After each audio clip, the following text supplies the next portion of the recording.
and put your name on it, put your name on it.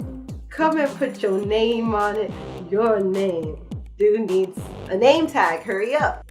Swirling my babe, swirling on my babe.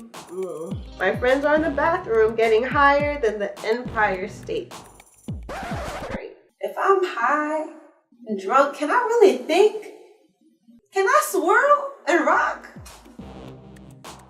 Should I blow candles?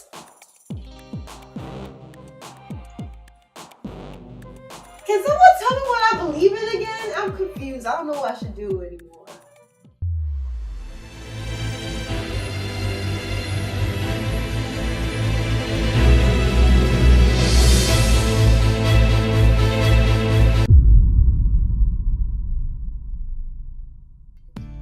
My testimony. As a kid, I've always known myself to be a hardcore music listener. Like, I love listening to the intricacies of beats and chords and harmonies, and it's beautiful. At a very young age, I was the type of person that just let anything go. Like, my door was completely open, and any message that wanted to come in, I didn't care. As long as I had a good beat, a good hook, whatever, I would introduce that to my friends and then teach them a choreography, and then we perform it, and everyone go crazy. But then I had an experience with Christ, and he basically wanted me to look at the music that I was listening to. He's like, okay, Monique, there's an issue. It's not following my will or anything that I've talked about in the Bible. Like, this is not working. I was like, okay, God, and I just dropped everything. And then it was just a closed door altogether. It's from one extreme to the next. And then God kind of reeled me back in, and he's like, okay, Monique, now I actually need you to think. Think. And he brought me back to the verse in Philippians, and he was saying, whatsoever is pure, think on these things, right? Whatsoever is lovely, think on these things.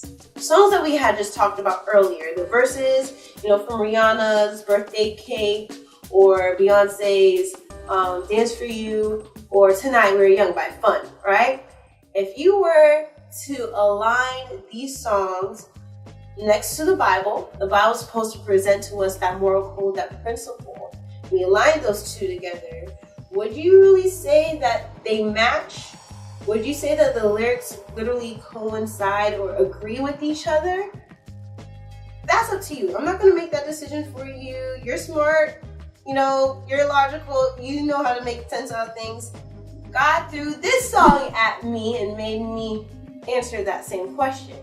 He threw in Al Green's Let's Stay Together. Obviously, it's a different song from the other three that we listened to before. And lyrics start talking about when times are good or bad, happy or sad. Girl, let's stay together.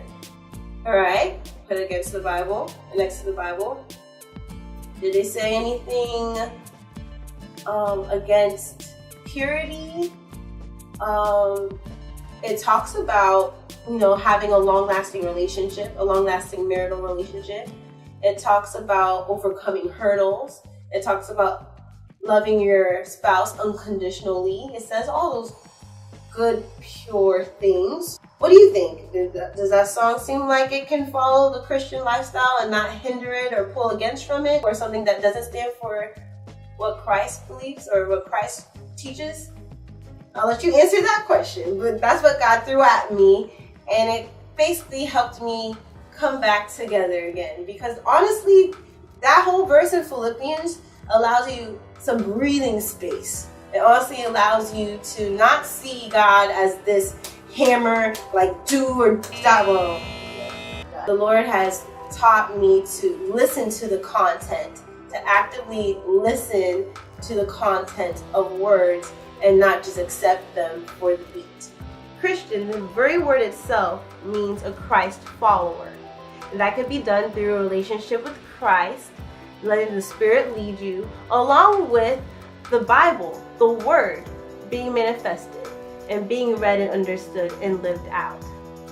The word simply says this: whatsoever is pure, whatsoever is true, whatsoever is lovely, think on these things. So now the question is to you. what are you going to choose to book?